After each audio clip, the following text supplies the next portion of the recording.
So a question came in a little while ago from Michelle, and it's a great one, and I think a lot of people have it, and people ask me all the time, why are we drawn to certain people who we know are bad for us? Michelle was thinking in the romantic context, but of course it can happen in friendships. It can happen with teachers.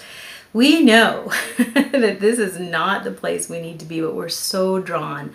So let's talk about it in terms of the romantic place, because that's the place it comes up the most and where the question is sourced from. So really, there's a huge magnetism, and the magnetism is coming in two different places. So we're being bombarded. The first place, of course, is our pain bodies. So that part of us that has a bunch of core belief systems in there, and those core belief systems behave in a way that they give us a mental loop that rants. It gives us an emotional flooding, and it creates all kinds of habitual behavior. So that's what I mean by pain body.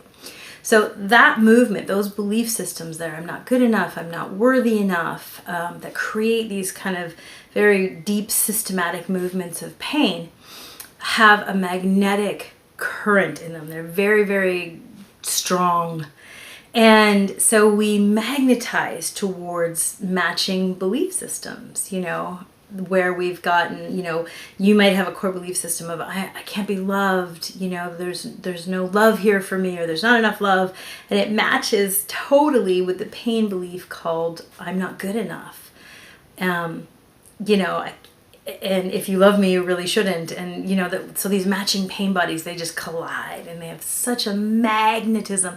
There's such a huge amount of your life force moving in those belief systems. They're mental, emotional, physical, they're buried in the body, these strong, deep, magnetized movements. So to begin with, we have that current.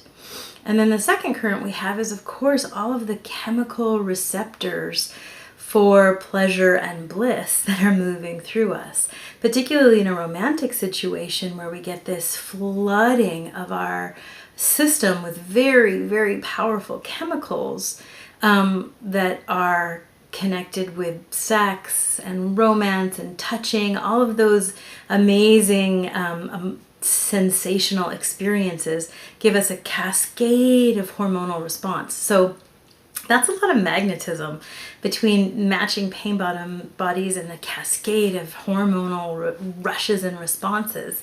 It's like heroin, because it is. So that is what you're working with. So why are you drawn to people that you know are bad for you? Because your whole system is alive in many different layers connecting into this person. So I think the real question, though, is what can you do about it? And that is, that's doable. You can actually work with that. So, you know how they always say you make a list of your ideal partner. Certainly in circles of women, this comes across a lot. I don't know if guys are doing that so much, but there's a lot of benefits to that. So first of all, when we sketch out who the partnership that we're looking for is. Now, you don't have to go crazy. You don't have to make this massive list. But just sort of the key, maybe 10 or 12 key characteristics that you're looking for. So one of the things that happens when we do that is that it connects us with some creativity. It lets us start to imagine who this person is. And as we imagine who this person is, we get this feeling of joy, and we get a feeling of just like creative fulfillment, which is really healthy for us.